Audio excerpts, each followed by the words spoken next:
Good morning. आगे बढ़ते हैं लेक्चर 2 की तरफ। तो हम लोग बात करने वाले हैं पॉलिनोमियल के बारे में। डिस्कशन हो गया, टाइप्स ऑफ पॉलिनोमियल के बारे में डिस्कशन हो गया। अब समझते हैं आगे वैल्यू ऑफ पॉलिनोमियल क्या होता है। वैल्यू ऑफ पॉलिनोमियल, मान लेते हैं हमारे पास कोई पी ऑफ एक्स पॉलिनोमियल दिया हुआ है 2x² + 5x + 3। तो वैल्यू ऑफ पॉलिनोमियल का मतलब क्या हुआ कि अगर हमारे पास कोई पॉलिनोमियल है, तो उस पॉलिनोमियल में अगर कोई मतलब वेरिएबल तो होगा ही, तो उस वेरिएबल का अगर हम वैल्यू पुट करेंगे तो उसका वैल्यू क्या आने वाला, उसी को बोलते हैं वैल्यू ऑफ पॉलिनोमियल। ठीक है।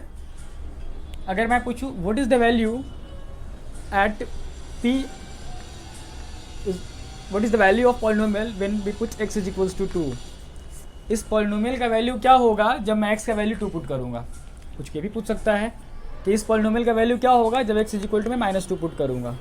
तो इसी को बोलते हैं वैल्यू ऑफ पॉलिनोमियल। कि अगर कोई हमारे पास पॉलिनोमियल है तो उसमें किसी एक वेरिएबल के फिक्स्ड वैल्यू के लिए उसका आंसर क्या आएगा, उसी को बोलते हैं वैल्यू ऑफ पॉलिनोमियल।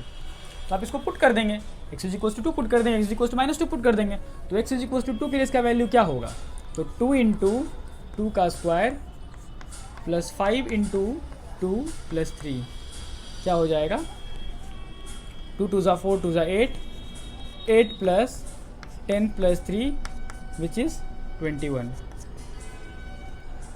तो p ऑफ x का वैल्यू जब x का वैल्यू मैं p ऑफ x जो पॉलिनोमियल है, इस पॉलिनोमियल का वैल्यू जब मैंने x = 2 पुट किया तो मेरा कितना आ गया 21 यानी 21। -2 के केस में क्या होगा, 2 ×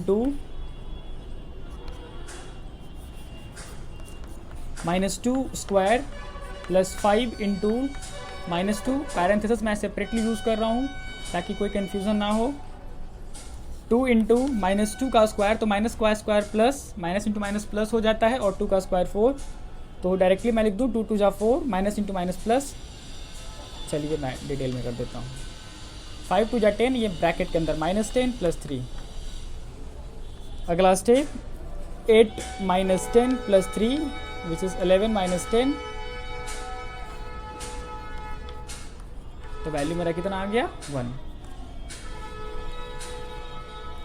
गिवन पॉलिनोमियल जब x का वैल्यू -2 होगा तो इस पॉलिनोमियल का वैल्यू x = -2 के लिए क्या आ जाएगा, 1 आ जाएगा। चलिए आगे चलते हैं। इसके बाद आप किसी भी कांस्टेंट का वैल्यू, कांस्टेंट वैल्यू x की जगह पर यूज़ करके उस कांस्टेंट वैल्यू के लिए उस पॉलिनोमियल का एग्जैक्ट, आई मीन उस पॉलिनोमियल का, इस पॉलिनोमियल का किसी कांस्टेंट के लिए क्या वैल्यू होगा, ध्यान से समझिएगा। इस गिवन पॉलिनोमियल का किसी कांस्टेंट पे उसका वैल्यू क्या होगा। जैसे मैंने यहाँ पे पुट किया ना, x का वैल्यू 2 पुट किया, तो इस पॉलिनोमियल का 2 के लिए 21 आ गया, इसी पॉलिनोमियल का -2 के लिए 1 आ गया। तो अलग अलग कांस्टेंट के लिए इस पॉलिनोमियल का वैल्यू अलग अलग आएगा। अब आगे चलते हैं, जीरोज ऑफ पॉलिनोमियल क्या होता है।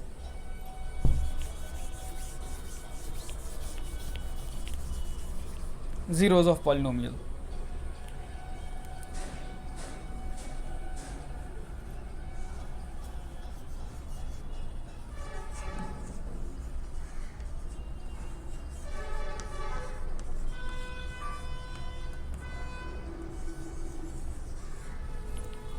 जीरोज ऑफ पॉलिनोमियल का मतलब हमारे पास कोई गिवन पॉलिनोमियल है, उसके जगह पे मैं कौन सा x का किस वैल्यू के लिए मेरा रिजल्टेंट या फिर रिमाइंडर 0 हो जाएगा, ऐसा कुछ समझ लीजिए। जैसे 5x + 2, मैं एक सिंपल सा पॉलिनोमियल एज्यूम करता हूँ p ऑफ x = 5x + 2। कुछ और इजी सा ले लूँ क्योंकि ये थोड़ा सा इसका वैल्यू कुछ माइनस हो जाएगा, मैं इजी सा कुछ एज्यूम कर लेता हूँ। p of x = 2x - 4। मैंने पॉलिनोमियल एज्यूम किया है 2x - 4।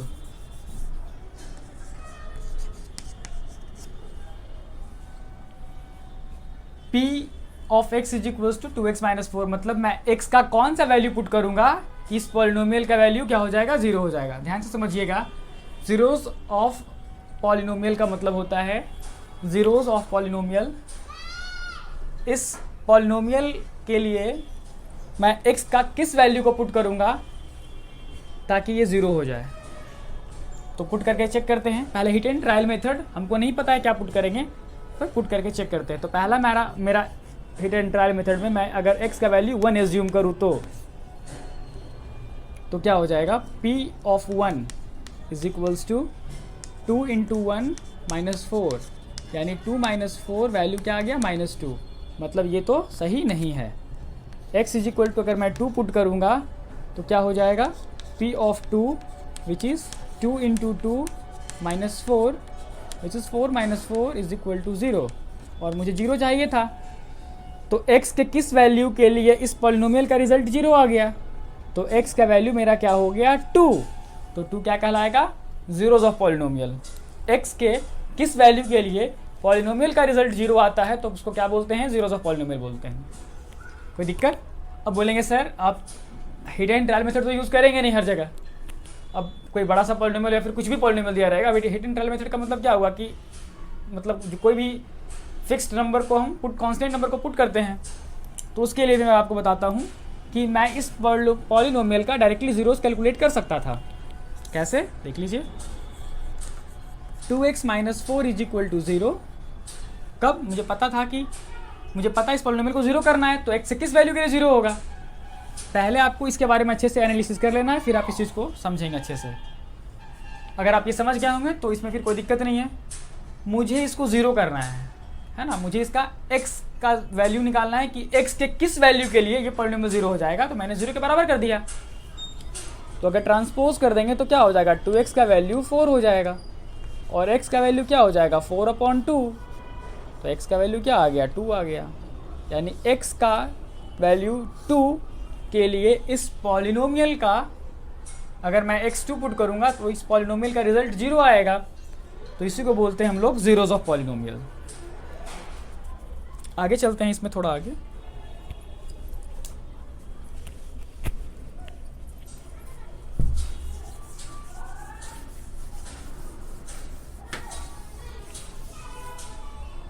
अब सर ज़ीरोज़ किस पे डिपेंड करता है, तो नंबर ऑफ ज़ीरोज़ किस पे डिपेंड करता है। तो अगर हम बात करें कि number of zeros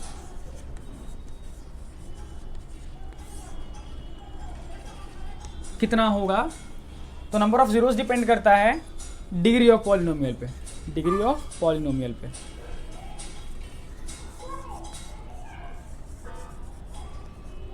degree of polynomial पे डिपेंड करता है। ठीक है, जितना इसका डिग्री होगा उतना उसका एटमोस्ट उतना ही ज़ीरोज़ होगा इसका। जैसे आप इस चीज़ को समझिए, डिग्री ऑफ पॉलिनोमियल पे नंबर ऑफ ज़ीरोज़ डिपेंड करता है। अगर हम कुछ इस तरीके से एज्यूम कर लें, 2x² + 5x + 3, मैंने कुछ एज्यूम किया, एक क्वाड्रेटिक पॉलिनोमियल मैंने यहाँ पे रखा, 2x² + 5x + 3, ये मेरा क्वाड्रेटिक पॉलिनोमियल है।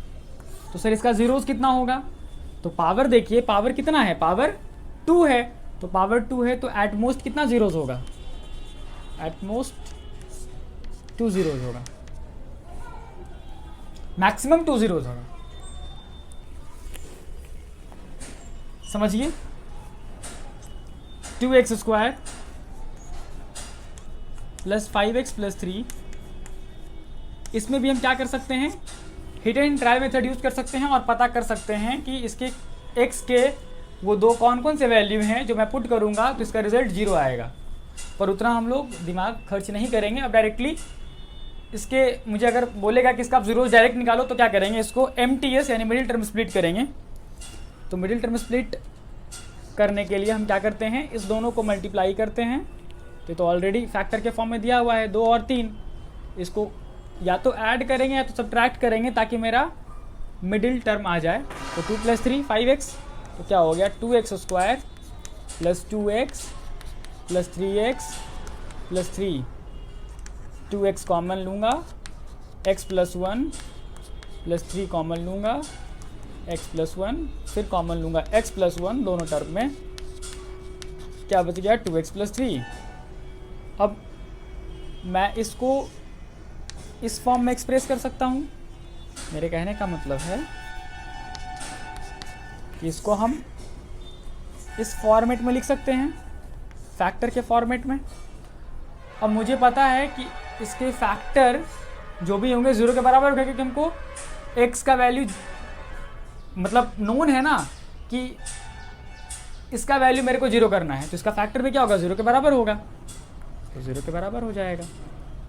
सेपरेटली भी क्या होगा, 0 के बराबर हो जाएगा, ये भी 0 के बराबर, ये भी 0 के बराबर। तो x + 1 = 0, x = -1। ध्यान से समझिएगा, इसको फैक्टर बोलते हैं और इसको ज़ीरोज़ बोलते हैं, सॉरी इसको भी फैक्टर ही बोलते हैं। ये दोनों फैक्टर को जब मल्टीप्लाई करेंगे तो मेरा एक्चुअल पॉलिनोमियल आएगा। और जब मुझे किसी फैक्टर से ज़ीरोज़ फाइंड आउट करना होता है तो हम क्या करते हैं, 0 के बराबर कर देते हैं। ये दोनों मेरा फैक्टर है जो कि इस पॉलिनोमियल का तोड़ा हुआ पार्ट है, मतलब ब्रेक पार्ट है। जैसे मैं 4 को कैसे एक्सप्रेस करता हूँ, 2 × 2, ऐसा थोड़ी ना है कि ये बड़ा ये छोटा, दोनों सेम है, बट इसको हम फैक्टराइज करके लिखे हैं। तो इसी को मैंने फैक्टराइज कर दिया यहाँ पे x + 1 × x + 3 के फॉर्म में।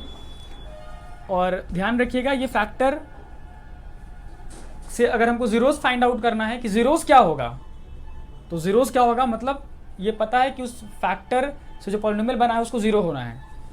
तो इस दोनों को हम क्या करेंगे, 0 के बराबर करेंगे। तो x + 1 = 0, तो x का वैल्यू -1, यानी अगर मैं x का वैल्यू -1 पुट करूँगा तो 100% ये पॉलिनोमियल का वैल्यू 0 हो जाएगा। और दूसरा 2x + 3 = 0, x = -3/2। तो ये दो ज़ीरोज़ हैं जो अगर हम पुट करेंगे x के जगह पे इस पॉलिनोमियल में तो वैल्यू क्या आ जाएगा, ज़ीरोज़ आ जाएगा। इसी को बोलते हैं ज़ीरोज़ ऑफ पॉलिनोमियल। अब है सर ज़ीरोज़ आपने एक बताया, तो लीनियर के लिए ज़ीरोज़ 1 होता है, क्वाड्रेटिक के लिए 2 ज़ीरोज़ होता है, और वो डिग्री ऑफ पॉलिनोमियल पे डिपेंड करता है कि जितना डिग्री रहेगा उतना उसका एटमोस्ट ज़ीरोज़ होगा। तो हम लोग डिस्कशन कर रहे थे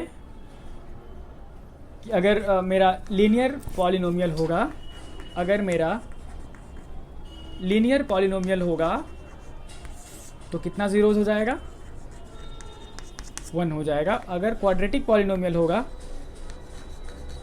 तो ज़ीरोज़ 2 हो जाएगा, 2 ज़ीरोज़ हो जाएगा। 2 ज़ीरोज़ कब होगा, जब 2 फैक्टर होगा, ये भी ध्यान रखना है। 2 ज़ीरोज़ कब होगा, जब 2 फैक्टर होगा। 1 ज़ीरोज़ कब होगा, जब 1 फैक्टर होगा। यानी हम सिंपली बोल सकते हैं कि अगर हमारे पास n डिग्री पॉलिनोमियल है, इन शॉर्ट मैं इतना बता दूं आपको, अगर हमारे पास n डिग्री पॉलिनोमियल है तो मेरे पास n फैक्टर्स होंगे, मेरे पास n फैक्टर्स होंगे और n ज़ीरोज़ होंगे जो उसको क्या करेंगे, सेटिस्फाई करेगा, किसको, उस गिवन n डिग्री पॉलिनोमियल को। ठीक है।